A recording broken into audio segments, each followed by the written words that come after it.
14 Americans will become the first recipients of the National Technology Awards, and you are heroes, each one of you. You just as surely as were Thomas Edison and Alexander Graham Bell. And next we have a couple of old-timers, Stephen P. Jobs and Stephen G. Wozniak, Apple Computer Incorporated, for their vision and foresight in the development and introduction of the personal computer, which has sparked the birth of a new industry, extending the power of the computer to individual users. Mr. Jobs and Mr. Wozniak.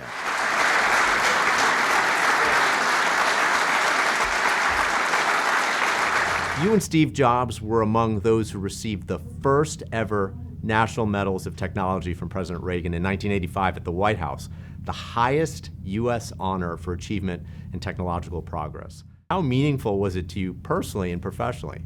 Well, I was kind of young and naive all my life, so a little immature, and I didn't know what real big-time awards, ceremonies, and galas were and things like that.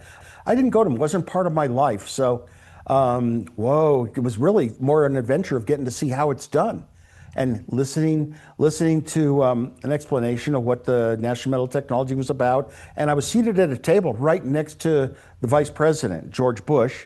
And actually, we spoke quite a bit, and I became a good friend of mine. I liked him all to this day. As far as getting the medal, Steve and I, Apple had been so instrumental in the press that it was obvious that technology was going to be a big part of the future. And I am so glad that the president and his group recognized that that technology was important, and to give awards for it, that helped.